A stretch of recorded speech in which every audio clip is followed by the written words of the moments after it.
The following is a horror story narration. The story is narrated with full permission from the author, to whom owns the rights of the story.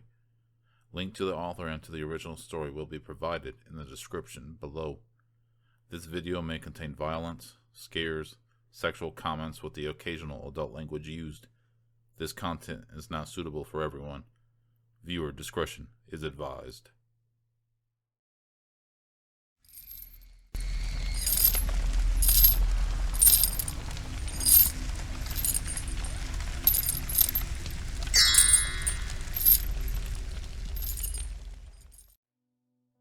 One of the most fascinating events in history by far was the Chernobyl disaster.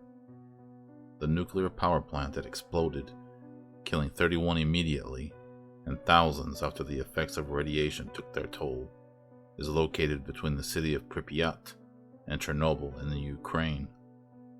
The Pripyat River and a large body of water that was used as a cooling reservoir for the power plant run adjacent to those two cities. After 30 years, wildlife is thriving in these now overgrown ghost towns, even better than before the incident occurred.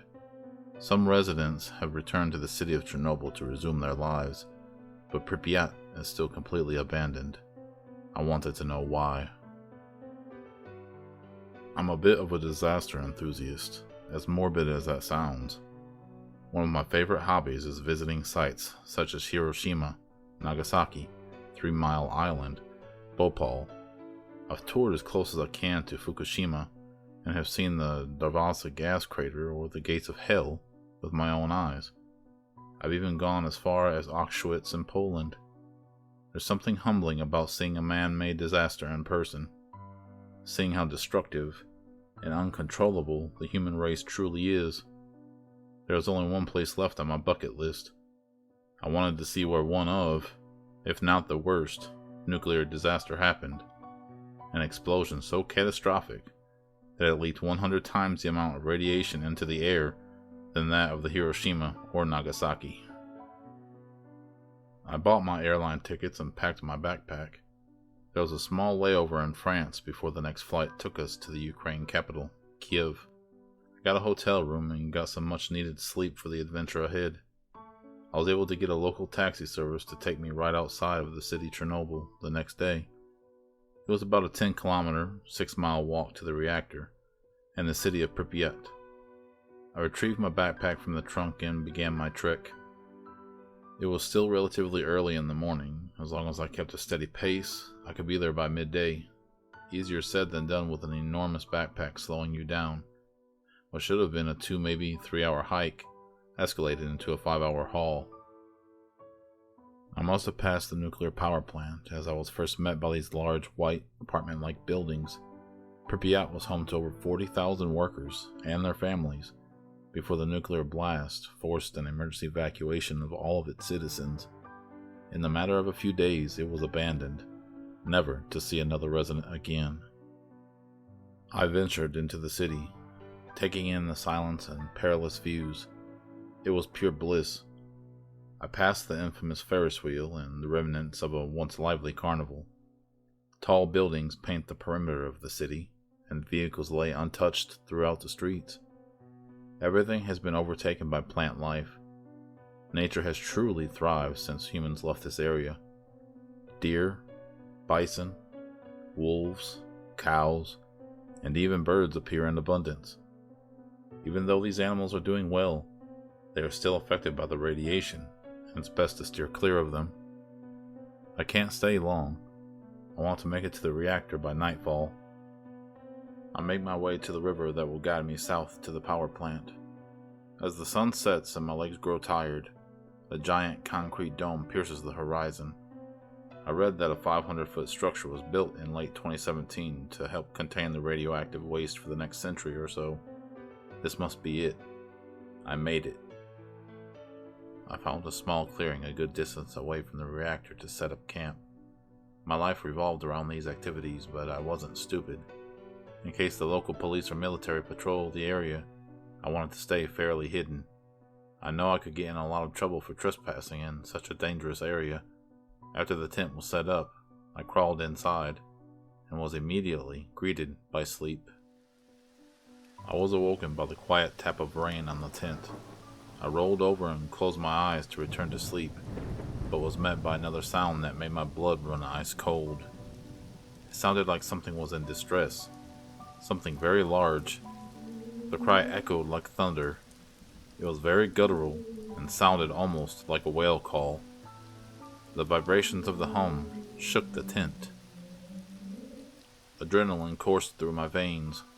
I unzipped the tent just enough to get an eye through, but was met only by the darkness and cold rain. I continued to unzip the door, so I could get a better look.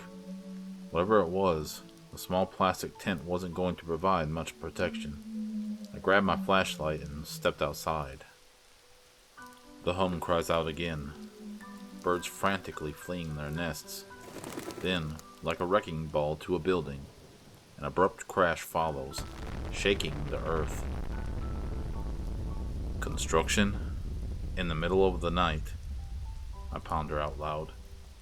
A crack of lightning lights up the entire sky. What I saw that night cannot physically be possible. I've gone through multiple scenarios in my head, trying to come up with a reasonable explanation. A creature stood over the cement building that covered the nuclear power plant. It was in the shape of a human, but just the decayed skeleton of one. The building was 500 feet tall. It's about 166 yards. This thing lingered over it, slamming its closed, rotted fists into it. Its jaw slowly cracks open as another booming hum rattles the trees. My attention is diverted to something stirring in the cooling reservoir. The sounds of a submarine breaching water. I wait for another flash of lightning so I can see through the thick black of night. I'm splashed by water as an arm, stories tall, reaches into the sky and slams on the ground outside the reservoir. Another creature emerges from the water's depths, this one screaming an ear-piercing howl like that of a banshee, much different than the other one. I rip my gaze away from the beasts, grasp my flashlight, and run for the protection of the tree line. When I penetrate the forest, I'm met by a forceful push. I'm tackled to the ground as Russian men in military outfits scream at me. It's pouring rain at this point. I try to explain. I can't understand them. But before I can even move my mouth, the cold butt of a rifle strikes my face, and I lose consciousness. When I came back around, I was on an airplane. I rubbed my forehead where the rifle struck, but nothing was there, just the faint remnants of a headache. The plane landed in France, and as my backpack came down the conveyor belt, I noticed nothing was amiss. My tent, flashlight, and sleeping bag were all in their respective places. Radiation sickness would take much longer than a day to make me that sick. Whatever I saw that night was real. I don't know if it's military weapon testing, or the military protecting whatever is in that reactor. But now I know why the citizens of Pripyat never returned home. Hey everyone, I just want to say thank you all for your support. If you continue to like the content, please subscribe, like, share, and ring that bell. Tune in for the next one.